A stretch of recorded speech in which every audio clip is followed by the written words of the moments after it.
Jadi dia memberiku selimut robek. Hari itu, aku menggigil kedinginan di balik selimut, dan tiba-tiba mendengar nyanyian. Aku membuka mata dan melihat seseorang yang kukenal. Pria itu adalah Xiao Weizi. Saat itu, aku seperti kembali ke beberapa bulan yang lalu. Di luar cerah, aku dan tataku bergandengan tangan mengintip dari luar pintu. Bahkan setelah ayahku memergoki kami dan memarahi kami, tataku hanya menjulurkan lidahnya padaku. Dia meniburku, "Jangan sedih. Tata akan memetik buah liar untukmu." Tapi sekarang, kataku meninggal dengan mata terbuka dan aku menyerah pada diriku sendiri. Jika aku bisa melarikan diri, aku tidak hanya bisa hidup, tetapi juga membersihkan nama kataku. Keinginan untuk hidupku tiba-tiba muncul. Aku mengangkat kepala dan dengan berani menarik celananya. "Xiao Weizi, bisakah kau membantuku?" Dia terkejut dan berteriak, "Hantu!" Setelah melihatku dengan jelas, dia gemetar. "Gila, aku sedang ke toilet. Jangan panggil aku Xiao Weizi. Namaku Li Wei. Kenapa kau diikat di sini?" Aku mengeluarkan beberapa air mata, tampak menyedihkan, dan menjelaskan semuanya dengan jelas. Li Wei mengusap dagunya dan bertanya dengan penuh arti, "Kau mau aku menyelamatkanmu?" Aku mengangguk. Li Wei tertawa mengejek, "Apa imbalannya untukku? Membantu orang tanpa alasan? Kau pikir semua keuntungan di dunia ini milikmu?"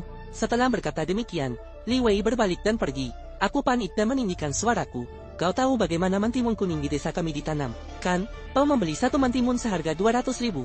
Aku hampir matang. Aku akan ikut denganmu. Berapa banyak mentimun kuning yang bisa kau dapatkan secara gratis?" Li Wei mengerutkan bibirnya. Aku tahu Li Wei tergoda.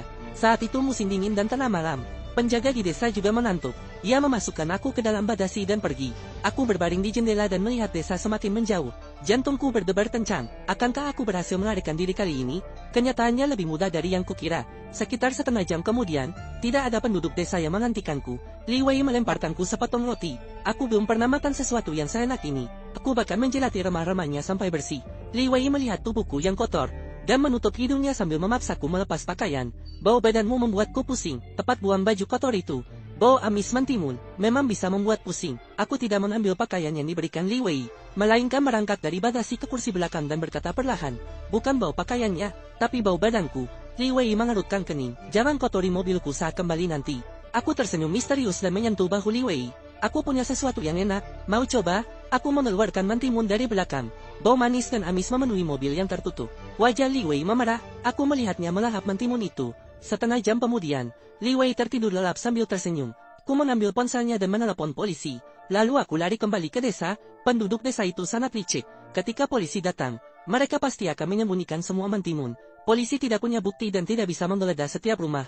Pada akhirnya, kasus ini tidak akan terselesaikan. Tugasku adalah membuat keributan. Ketika polisi memasuki desa, membuat kejahatan mereka terungkap. Tapi di tengah jalan, aku tiba-tiba berhenti. Ada penjaga di pintu masuk desa. Li Wei bisa membawaku keluar dengan selamat. Tapi bukan berarti aku bisa kembali sendiri. Tanpa Li Wei, kembalinya aku sama saja menyerahkan diri. Aku berlari kembali untuk mencari Li Wei. Saat itu, Li Wei sudah bangun, tetapi matanya kosong dan belum pulih sepenuhnya. Orang yang makan mentimun, untuk sementara waktu akan menjadi boneka yang bisa dimanipulasi. Ku berbisik di telinga Li Wei, "Bawa aku kembali." Li Wei mengangguk kaku dan menginjak pedal gas. Setelah kembali ke desa, aku diam-diam pergi ke rumah Xiao Yu. Xiao Yu adalah teman masa kecilku. Kakak sudah meninggal. Bagaimanapun juga, aku harus menyelamatkan Xiao Yu. Ayah Xiao Yu mabuk berat dan tidak mengancamku sama sekali. Meskipun begitu, aku tetap memberinya mentimun. Lalu aku mencuri beberapa potong pakaian, menyamar sebagai pria. Setelah lama mencari, akhirnya aku menemukan Xiao Yu di ruang bawah tanah. Xiao Yu memegang mentimun di tangan kirinya, dan mencekik lehernya sendiri dengan tangan kanan. Ia bergumam dengan tidak jelas, "Tolong aku, ku tidak mau makan, tapi aku tidak bisa menahannya. Jika aku makan, aku akan seperti Xiao Xing. Aku tidak ingin mati." Aku memanggil Xiao Yu dengan pelan. Ia mengangkat kepalanya dan air matanya berjatuhan. "Xiao Xing, kenapa kau di sini?